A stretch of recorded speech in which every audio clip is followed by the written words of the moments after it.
എന്നോണ്ടാരല്ല ഞാൻ ഇന്ത്യക്കാരന്റെ ജുബന്റെ ഉള്ളിൽ നിന്ന് മുന്തിരി എടുക്കാൻ പറഞ്ഞേ. നല്ല കാര്യം ഉണ്ടായിരുന്നു. അന്റെ ഒക്കെ പണിയല്ല നായേ, അണക്കൊക്കെ മാണ്ടിട്ടാ ഞാൻ മുന്തിരി എടുത്ത്.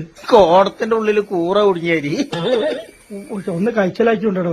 ഇത് ജുബൊന്നല്ലടോ, ഇത് ഏതോ പെൺകുട്ടികളെ പാട്ടിയാലെ ചുരിദാറിന്റെ കാലാ അത്. അന്റെ ഓളെ പാവാടെ ചലക്കഥ വലിച്ചാ കൊരങ്ങ. ഇതിന്റെ ഉള്ളിൽ കുടുങ്ങിയ ഇടങ്ങേറിങ്ങൊക്കെ അറിയാൻ എങ്ങനെ ഒന്ന് വലിച്ചെന്നീ വലി വലി സുബാറ വന്നാ ഒന്ന് വലിച്ചെന്ന വലിച്ചാ. പള്ളിയേക്കരി 200 റുപ്യ നേർച്ചേർന്ന ആളാ. അത് ഞാൻ അതിനുള്ളിൽ കുടുങ്ങിയപ്പന്നെ നേർച്ചേർന്നെ. എപ്പോഴും നേർച്ചേരാ എന്റെ ബാപ്പേര് പൈസ.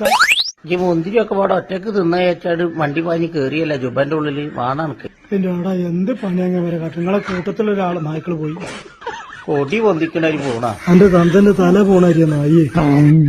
വല്ലാത്തൊരു കോളിത് വിളഞ്ഞീമേൽ ഈ ചൊട്ടിയരിയായി പോയാലോ പഠിച്ചാനെ. നീ തൊപ്പിക്കോടന്റെ വട്ടത്ത് കണ്ടാലും ഞാൻ ഈ ജാതി പരിപാടിക്കുണ്ടാവില്ല. പൊന്നാർ ചെങ്ങ ആരെങ്കിലും ഒന്ന് കഴിച്ചിലക്കരി കുരിപ്പളെ. എനിക്ക് ആകെ ഇടങ്ങേറായി. മഞ്ചേരിയോ ഇവിടെ തുണി കുടിച്ച് ചാകാനായിരുന്നു. മഞ്ചേരിയോ